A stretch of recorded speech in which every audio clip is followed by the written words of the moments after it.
Question है NCERT का, उसमें है कि जो कार्बन और उसके कंपाउंड होते हैं वो फ्यूल के लिए क्यों यूज किए जाते हैं, हम इसके बारे में पढ़ेंगे। अब जैसे कि जो कार्बन और उसके कंपाउंड्स होते हैं,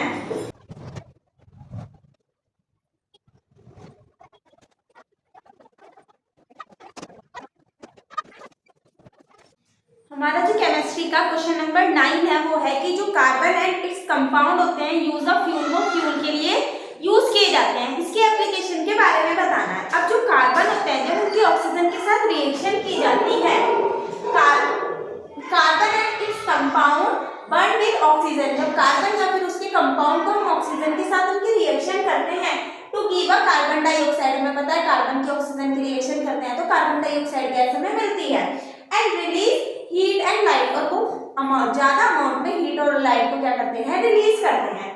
मोस्ट कार्बन के कंपाउंड क्या करते हैं, बहुत ज्यादा अमाउंट में हीट और लाइट को क्या करते हैं, रिलीज करते हैं जब हम इन्हें बर्न करते हैं। एंड यूज ऑफ फ्यूल, इसीलिए ये फ्यूल के लिए यूज किए जाते हैं क्योंकि कार्बन ऑक्सीजन के साथ रिएक्ट करके कार्बन डाइऑक्साइड देता है और कार्बन के कुछ कंपाउंड क्या करते हैं, ज्यादा अमाउंट में हीट और लाइट देते हैं, इसलिए उनका यूज फ्यूल के लिए किया जाता है। अब हमारा जो एनसीईआरटी का क्वेश्चन नंबर 10 है, हमें एक्सप्लेन करना है फॉर्मेशन ऑफ स्कम की फॉर्मेशन देखनी है कि मतलब कि जब हम हार्ड वाटर के साथ ट्रीट करते हैं तो जो झाग होते हैं वो कैसे आते हैं। अब फॉर्मेशन ऑफ स्कम की फॉर्मेशन देखनी है व्हेन हार्ड वाटर ट्रीटेड, जब हम इसे हार्ड वाटर से ट्रीट करते हैं। अब जो हमारा हार्ड वाटर होता है कंटेनर, हमें पता है कि इसके पास कैल्शियम और मैग्नीशियम के सॉल्ट होते हैं। Hard water container salt of magnesium and calcium. When hard water is treated with soap, जब हार्ड वाटर को सोप के साथ ट्रीट किया जाता है, मतलब कि साबुन के साथ, फॉर्म जो फिर ये जो ट्रीट किया जाता है, ट्रीट करने के बाद फॉर्म विद अ डिफिकल्टी, जो वो होता है मतलब कि झाग होते हैं उनको फॉर्म होने में क्या होती है, थोड़ी डिफिकल्टी होती है। एंड इनसॉल्युबल सब्सटेंस, कुछ इनसॉल्युबल सब्सटेंस रह जाता है जिसे हम स्कम बोलते हैं। एंड रिमेनिंग आफ्टर वॉशिंग, जो वॉश के बाद भी क्या हो जाता है उस कपड़े पे ही लगा रहता है। And this is due to a reaction, अब ऐसा क्यों होता है, क्योंकि रिएक्शन की जाती है। सोप क्या करता है, मैग्नीशियम और कैल्शियम के सोल्ट के साथ रिएक्शन करने के बाद फॉर्म करता है एक इनसॉल्युबल सोल्ट को फॉर्म करता है कैल्शियम और magnesium salt of fatty acid. ये ऐसा क्यों होता है कि जो स्कम होता है वो ढह जाता है हार्ड वाटर के सोप पे ट्रीट करने के बाद, क्योंकि जो हार्ड वाटर होता है वो मैग्नीशियम और कैल्शियम के सोल्ट के साथ रिएक्शन करके क्या करता है, फॉर्मेशन करता है एक सोल्ट की, जिसे कैल्शियम और मैग्नीशियम और फैटी एसिड कहते हैं।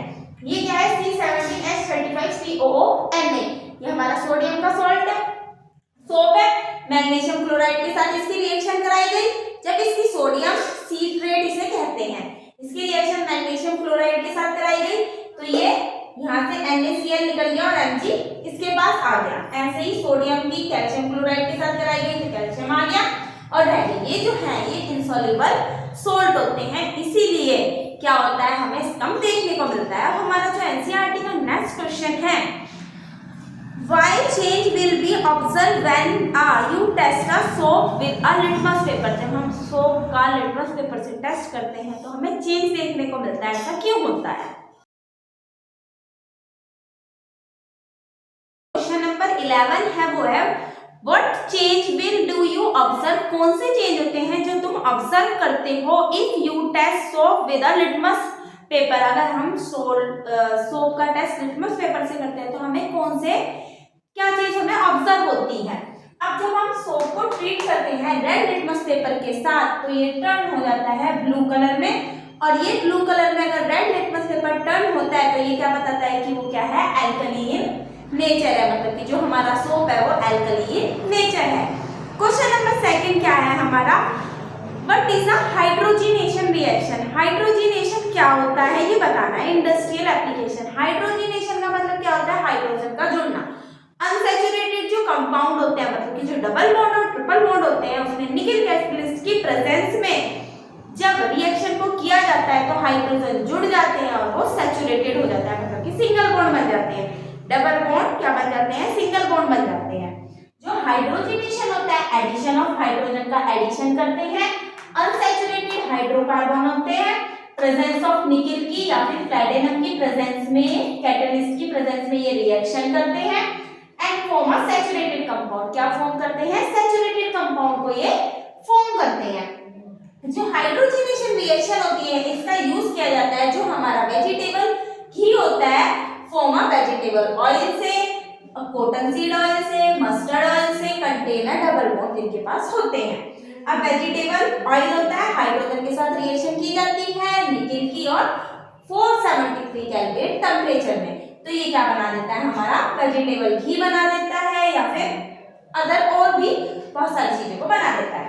अब हमारा जो नेक्स्ट क्वेश्चन है, क्वेश्चन नंबर 13, उसमें हमें बताना है कि which of the following hydrocarbon undergo the addition reaction, मतलब कि इसमें से कौन से होंगे जो एडिशन रिएक्शन को शो करेंगे। हाइड्रोजन कार्बन क्या, हाइड्रोकार्बन क्या होते हैं? जिसमें हाइड्रोजन और कार्बन होती है, CH2 का डिफरेंस होता है। अब हमें ये दे रखे हैं, तो C2H6 दे रखा, C3H8 दे रखा है, C3H6 दे रखा है, C2H5 और CH4 दे रखा है। अब अगर हम इन्हें देखें,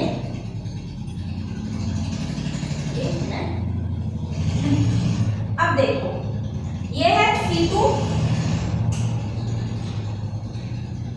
एक H ये रहा और ये रहा, H कितने हैं? 6, कुछ इस तरीके से, मतलब कि CH3 और दूसरे वाला क्या है?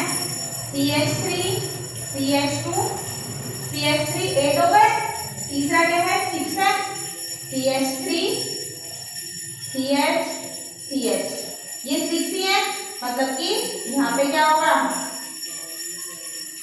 डबल बॉन्ड लगाओगे तो एक अच्छा आ जाएगा, 3 4 5 6, यानी कि यहाँ पे डबल बॉन्ड आ गया।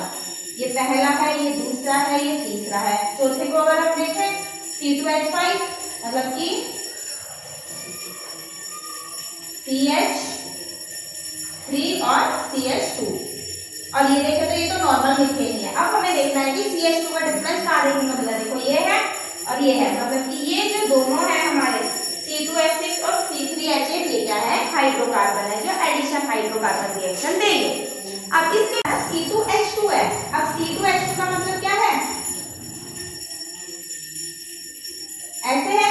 अब हमें क्या बताना है? एडिशन रिएक्शन कौन शो करेंगे? अब एडिशन रिएक्शन वो शो करेंगे जिसमें क्या होगा? डबल बॉन्ड और ट्रिपल बॉन्ड देखने को मिलेगा, ये रहा और ये रहा, मतलब कि हमारे ऑप्शन नंबर C3H6 और C2H2 क्या है? करेक्ट है। अब इसके बाद जो हमारा नेक्स्ट क्वेश्चन है, give the test that you can distinguish chemically between butter and cooking oil में हमें डिफरेंस बताना है। अब हमने क्या लिया? 2 टेस्ट ट्यूब ली, अलग अलग 2 में टेस्ट करते हैं इसके लिए, एक टेस्ट ट्यूब में बटर के लिए और एक इसके लिए हमने कुकिंग ऑयल के लिए। हमने क्या करा? बटर एंड कुकिंग ऑयल को लिया, दोनों को लेने के बाद हमने क्या करा? ब्रोमीन वाटर टेस्ट लिया। अब जो ब्रोमीन वाटर होता है ये स्मॉल अमाउंट में क्या करा हमने? इसमें बटर को और कुकिंग ऑयल को डाला, टेक अप सेपरेट, अलग अलग 2 टेस्ट ट्यूब में, मतलब कि एक टेस्ट ट्यूब में मैंने कुकिंग ऑयल को डाल दिया और एक टेस्ट ट्यूब में मैंने किसे डाल दिया? बटर को डाल दिया। फर्स्टली जो मेरी बटर वाली थी, जो हमारा बटर था डज नॉट डीकलराइज, उसने ब्रोमीन वाटर के साथ डीकलराइजेशन नहीं किया, मतलब कि वो क्या है? सैचुरेटेड कंपाउंड है, मतलब कि सिंगल बॉन्ड वाला है। अब जो हमारा कुकिंग ऑयल था उसने डीकलराइज कर दिया, किसको? ब्रोमीन वाटर के साथ, जिससे ये पता चलता है कि ये क्या है? हमारा अनसैचुरेटेड कंपाउंड है। बटर क्या है? सैचुरेटेड कंपाउंड, क्योंकि उसने डीकलराइजेशन नहीं किया, जबकि कुकिंग ऑयल ने डीकलराइजेशन कर दिया, इसलिए वो अनसैचुरेटेड कंपाउंड है। इसके बाद जो एनसीईआरटी का 16th क्वेश्चन है, explain the mechanism of cleaning action of soap. ये मैंने लास्ट लेक्चर में भी बताया था कि क्लीनिंग एक्शन क्या होता है? हाइड्रोफिलिक और हाइड्रोफोबिक एंड होते हैं, एक वाटर लविंग होता है, एक वाटर को क्या करता है? रिपेल करता है। जो हाइड्रोफिलिक होता है वो वाटर लविंग एंड होता है, ज्वाइनिंग पार्ट वाला होता है। वाटर हाइड्रोफोबिक क्या होता है? जो वाटर को दूर रखता है, जो लंबी चैन वाला होता है। उसके बाद जेल की फॉर्मेशन होती है, हमारा क्या होता है? क्लीनिंग का एक्शन होता है। और यहाँ पे हमारे जो एनसीईआरटी के सारे क्वेश्चन थे वो क्या हो गए हैं? कंप्लीट हो गए हैं। अब इसके बाद हम अपना नेक्स्ट चैप्टर लेंगे। Thank you.